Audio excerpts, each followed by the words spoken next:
1793 সালে Lord Cornwallis চিরস্থায়ী বন্দোবস্তের মাধ্যমে বাংলা, বিহার, উড়িষ্যায় জমিদারি প্রথা চালু করেন। 1947 সালে ব্রিটিশ শাসনের অবসানের পর আইনটি এই অঞ্চলে জমিদারি প্রথা বিলুপ্ত হয়ে জমিগুলো ফেডারেল সরকারের অধিভুক্ত হয়। পাক ভারত উপমহাদেশে জমিদারি প্রথা বহু পুরনো। বাংলাদেশের বহু স্থানে জমিদারদের স্মৃতিচিহ্ন আজও বিদ্যমান। সরকারি বেসরকারি কোনো উদ্যোগ না থাকায় ক্রমে ঐতিহ্য হারাচ্ছে জমিদারদের রেখে যাওয়া ঐতিহাসিক নিদর্শনগুলো। তেমনি ফেনীর প্রতাপপুর জমিদার বাড়িটি জমিদারি প্রথার অমূল্য স্থাপনা। প্রতাপপুর জমিদার বাড়িটি সংস্কারহীনতা জরাজীর্ণ হয়ে আগাছায় ভূতুল্য বাড়িতে পরিণত হচ্ছে। তারপরও যাতায়াত ব্যবস্থা ভালো হওয়ায় বাড়িটি একটা দেখার জন্য দেশের বিভিন্ন প্রান্ত থেকে দর্শনার্থীরা আসছেন প্রতিদিনই। জমিদারদের রেখে যাওয়া নিদর্শনগুলো দেখতে বিরাজমান মানুষ। তবে নিরাপত্তা, শৌচাগার ও বৈদ্যুতিক বাল্ব না থাকায় সন্ধ্যার আগেই এ বাড়ি ছাড়তে হয় দর্শনার্থীদের। এছাড়া দীর্ঘদিন সংস্কারহীনতা, পরিচ্ছন্নতার কাজ না হওয়ায় বাড়িটি হারাতে বসেছে তার ঐতিহ্য। দর্শনার্থীরা জানান, ভারত উপমহাদেশে বিভিন্ন স্থানে রয়েছে ঐতিহাসিক ও প্রাচীন নিদর্শন। বাংলাদেশের আনাচে কানাচে পড়ে থাকা এসব ঐতিহাসিক নিদর্শনের মধ্যে প্রতাপপুর জমিদার বাড়ি অনেক গুরুত্ব বহন করে।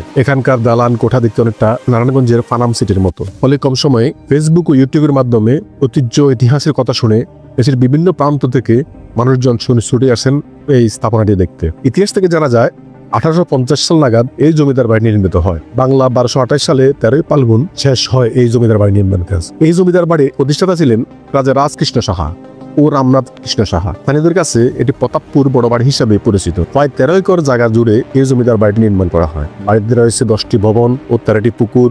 এর মধ্যে 5টি রয়েছে পুকুর ঘাট বাঁধানো। এই এলাকার আশেপাশে যত জমিদার ছিল সবার শীর্ষে ছিলেন এই জমিদাররা। জমিদার রামনাথরা ছিলেন 5 ভাই। তারা থাকতেন 5টি দ্বিতল ভবনে। এই জমিদাররা বংশধারী জমিদারি প্রথা বিলুপ্ত হওয়ার পরও 1996 সাল পর্যন্ত এই জমিদার বাড়িতে ছিলেন। নিরাপত্তার অভাব, ব্যবসায়িক ও যোগাযোগ সমস্যার কারণে 1998 সালের দিকে এই বাড়িটি ছেড়ে দিয়ে তারা ঢাকা, চট্টগ্রাম, কলকাতা ও ত্রিপুরার পাড়ি জমান। বাড়িটি এখনো জমিদারদের বংশধর মালিকানা রয়েছে বলে আমরা জানতে পেরেছি। স্থানীয়রা জানান, একটা সময় মাঠে ধানে ভরে যেত জমিদারদের বাড়ির উঠান, গোলা আর কাছারি ঘর। ধান উঠানো শেষে শুষ্ক মৌসুমে এই জমিতে চাষ হতো সরিষা, মটরশুঁটি, খেসারি, কলাই ও মুসুরি সহ বিভিন্ন রবি শস্য। ঘোড়ায় চড়ে জমিদাররা যাতায়াত করতেন এ বাড়ি ও বাড়ি। সিন্দুরপুর, রাজাপুর এলাকায় পরিষদ ভবনে বসে 10 তালুকের খাজনা আদায় করতেন তারা এই বাড়িতেই বসে। সেই খাজনা জমা দিতেন সরকারি কোষাগারে। এই জমিদার বাড়ির ইশারা উদ্বোধ করত আশেপাশের এলাকার মানুষজন। 1950 সালে জমিদারি প্রথা বিলুপ্তির পর এই পরিবারটির ক্ষমতা দাপট কমতে থাকে। তারপরও দীর্ঘ 48 বছর পর্যন্ত তারা এই বাড়িতে থেকে নিজস্ব কার্যক্রম পরিচালনা করতেন। 96 সালের দিকে এই বাড়িতে কয়েকবার লুটপাট ও হামলা হওয়ার পর জমিদার ওয়ারিদের মাঝে ভয় ও আতঙ্ক কাজ করে। এক পর্যায়ে তার নিরাপত্তার অভাব, ব্যবসায়িক সমস্যা ও যোগাযোগ সমস্যার কারণে ঢাকা, চট্টগ্রাম ও ত্রিপুরার নানা স্থানে চলে যান। এখন তাদের সে জমিগুলো রয়ে গেছে। জমি এবং পুকুরগুলো স্থানীয় কৃষকরা বর্গা চাষ করে খান। পূর্বের ধারাবাহিকতা এখনো প্রতি বছর ওই বাড়িতে 2 দিন ব্যাপী মেলার আয়োজন করা হয়। মেলায় জমিদারদের বংশধররা আসেন, উৎসব চলে। জমিদার বাড়ির স্মৃতিচারণ, ফুটিফাত, গল্প পাঠের আসর বসে। উৎসব শেষে জমিদারদের তৃতীয় বংশধররা স্থানীয় কৃষকদের থেকে বর্গার টাকা নিয়ে চলে যান। সেনবাগ থেকে আগত এক দর্শনার্থী জানান, আমি দুবাই প্রবাসী। আমাদের বাড়ি সেনবাগ। দাগনভূঞা প্রতাপপুর রাজবাড়িতে আসলাম দেখার জন্য, কিন্তু এখানে পরিবেশ ফ্যামিলি নিয়ে আসার অনুপযোগী এবং কি সন্ধ্যার পরে লাইটিংয়ের ব্যবস্থা নাই, যার কারণে আমরা ঘুরতে আসতে পারি না। সমস্যা। ইউটিউব ও ফেসবুকের মাধ্যমে প্রতাপপুর জমিদার বাড়ির সম্পর্কে জানতে পেরে এটি দেখার জন্য তিনি এসেছেন। এখানকার সৌন্দর্য, যাতায়াত ও ইতিহাস ঐতিহ্য দেখে তার অনেক মুগ্ধ লেগেছে। তবে এখানকার শৌচাগার ও নিরাপত্তার কোনো ব্যবস্থা নাই। বিদ্যুৎ ব্যবস্থা না থাকায় সন্ধ্যার আগে পর্যটকদের বাড়ি ত্যাগ করতে হবে বলে তিনি জানান। বিষয়টি নিয়ে আমাদের সাথে কথা হয় লাখনমী উপজেলা নির্বাহী কর্মকর্তা আজহার ইসলামের সাথে।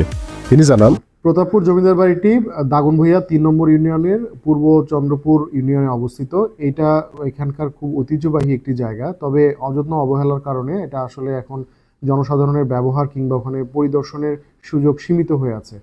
এই প্রত্নতত্ত্ব জায়গাটি যদি আমরা সংস্কারের ব্যবস্থা করতে পারি তাহলে এটা আসলে এই স্থানীয় লোকজনের জন্য একটা খুব চমৎকার সময় কাটানোর এবং পিকনিক থেকে শুরু করে বিভিন্ন গ্যাদারিংয়ের একটা ভালো জায়গা হবে। তো আপাতত কিছু সমস্যা আমরা এটাতে চিহ্নিত করেছি, যেটা হচ্ছে যে এখানে যে বিশেষ করে সন্ধ্যাবেলায় এখানে কোনো বিদ্যুতের ব্যবস্থা নেই, যে কারণে আলোক স্বল্পতার দেখা দেয় এবং আরেকটা একই সাথে নিরাপত্তাজনিত কিছু ঘাটতি রয়েছে। এছাড়াও ওখানে যে দর্শনার্থীরা যাবে তাদের জন্য শৌচাগারের ব্যবস্থাও নেই। এই বিষয়গুলো অ্যাড্রেস করে আমরা প্রত্নতত্ত্ব বিভাগকে একটি চিঠি লিখব আমাদের আসলে এখানে কি কি প্রয়োজন এবং এটা যদি প্রয়োজনীয় যত্ন করা হয় এবং এটার জন্য যদি প্রয়োজনীয় যে ব্যবস্থাগুলো, সংস্কার কার্যক্রমগুলো সেগুলো যদি চালনা করা যায় তাহলে এই আমাদের দাগনভূঞাই না, এটা ফেনী এবং বৃহত্তর নোয়াখালী অঞ্চলের জন্য এটা বেশ বড় একটা পর্যটন স্পট হতে পারে। প্রতাপপুর জমিদার বাড়ি আমাদের একটা ঐতিহাসিক স্থাপনা। এটি সংরক্ষণের জন্য তার জরুরি সারাতে বসেছে। এটি মেরামত করে সঠিকভাবে পরিচর্যা করা হলে এটি বৃহত্তর নোয়াখালীর ভালো একটি পর্যটন স্পট হবে বলে আমি আশা করছি। তাছাড়া জমিদার বাড়িটি রক্ষা করতে প্রত্নতত্ত্ব অধিদপ্তরের সাথে যোগাযোগ করে এই বিষয়ে প্রয়োজনীয় ব্যবস্থা গ্রহণ করা হবে বলে তিনি আমাদেরকে নিশ্চিত করেন। তো এই বিষয়ে আমি সংশ্লিষ্ট বিভাগের সাথে কথা বলার জন্য আমি কার্যক্রম গ্রহণ করছি। ধন্যবাদ।